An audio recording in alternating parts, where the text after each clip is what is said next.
Hi 300 SeaWorld, me and Julianne are doing the swirl pot bypass today with a resistor. Just to recap, you can either use a flathead screwdriver, some of them have got 7mm sockets or 8mm. There's also, if you look there, there's normally a bolt there that you need to undo. Ours was a 13mm. As Julianne's doing that, she's using the flat-ended screwdriver to undo hers. But basically it's that one that gets undone, like she's doing, and that one there that gets undone. So see, she's just pulled that off, pulled that out from there. And then if we look down here,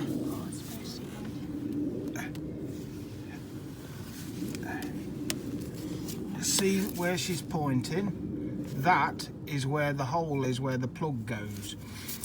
But obviously this one's already been done, so she's just going to unwrap the insulation tape or electrical tape or whatever you like to call it, to show everybody inside there. As I say, I've done some that a bit more better regarding they've got heat wrap on them, and I've soldered some clips to them as well, so they actually go into the pegs or the holes in the middle too of the plug a lot better. So I'm not sure how Julianne's was.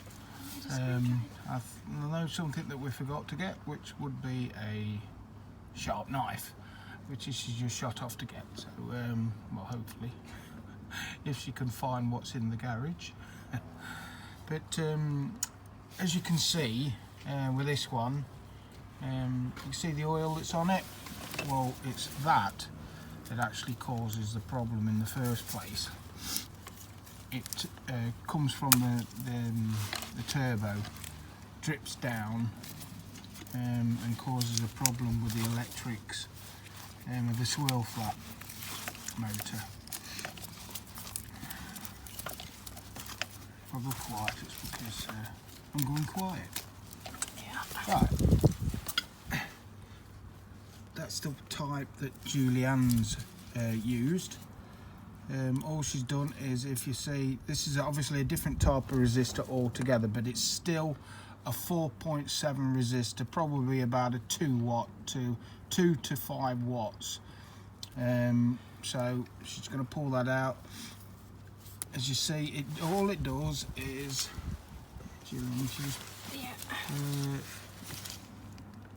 you've got 4 holes, look, and you put it in the middle 2. Just slip it in the middle too, like she's doing now.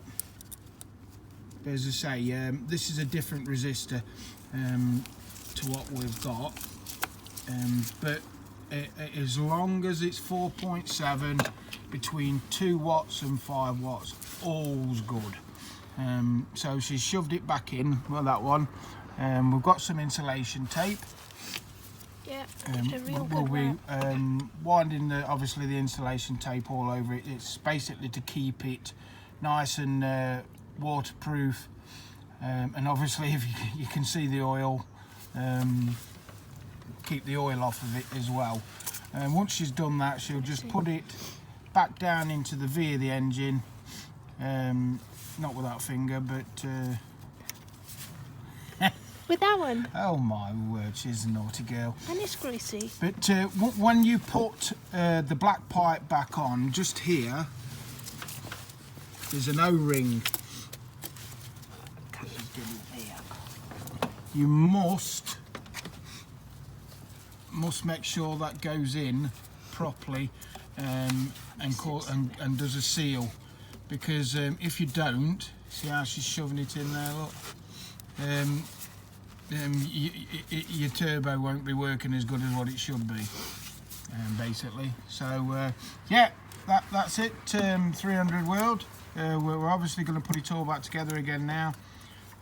She'll tape up that and where she's pointing her finger, it'll be just into that the V of the engine. It's come from where her finger is there.